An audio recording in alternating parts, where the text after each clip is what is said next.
अब हम लोग आगे देखने वाले हैं। जो क्वेश्चन है उसमें आपको बोला है विदाउट एक्चुअल डिवीजन, मतलब आपको डिवाइड नहीं करना है और बताना है कि जो गिवन फ्रैक्शन है वो टर्मिनेटिंग है या नॉन टर्मिनेटिंग है। राइट। सो टर्मिनेटिंग का मतलब जो खत्म हो रहा है और नॉन टर्मिनेटिंग का मतलब जो खत्म नहीं हो रहा है। ठीक है। तो इसमें क्या करना है, जैसे आपका फ्रैक्शन है, राइट, फ्रैक्शन दिया है आपको P बाई क्यू फॉर्म में। क्या दिया है? P बाई क्यू फॉर्म में। राइट। तो आपको सिर्फ और सिर्फ ध्यान देना है Q पे। किस पे? Q। राइट। तो Q का आपको क्या करना है? प्राइम फैक्टर निकालने हैं। इसका क्या निकालना है? Prime factors. और ये जो प्राइम फैक्टर्स होंगे वो इन द फॉर्म ऑफ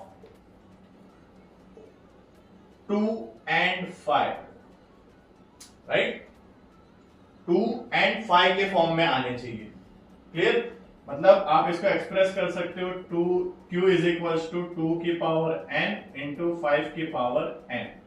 इन दोनों के अलावा अगर और कोई भी नंबर आता है प्राइम फैक्टर में Q के, तो वो हो जाएगा नॉन टर्मिनेटिंग। ठीक है। और सिर्फ अगर या तो 2 आ रहा है या तो 5 आ रहा है या फिर 2 and 5 दोनों आ रहे हैं, तब जाके वो क्या होगा? टर्मिनेटिंग। क्या होगा? टर्मिनेटिंग। ठीक है। Terminating decimal. क्लियर? समझ में आया? जैसे फॉर एग्जांपल अगर मैं 1/8 ले लू, राइट, तो इसको अगर मेरे को विदाउट सॉल्विंग बताना है कि ये टर्मिनेटिंग है या नॉन टर्मिनेटिंग है, तो मैं 8 के फैक्टर निकालूंगा। 8 का फैक्टर क्या होता है? 2 2 जा 4, 4 2 जा 8। तो सारे के सारे नंबर क्या है? 2 है। राइट। इनमें 2 के अलावा और कोई नंबर आया क्या? नहीं। तो देयरफॉर ये 1/8 जो है वो क्या है? Terminating decimal. क्लियर? कौन सा है? Terminating decimal.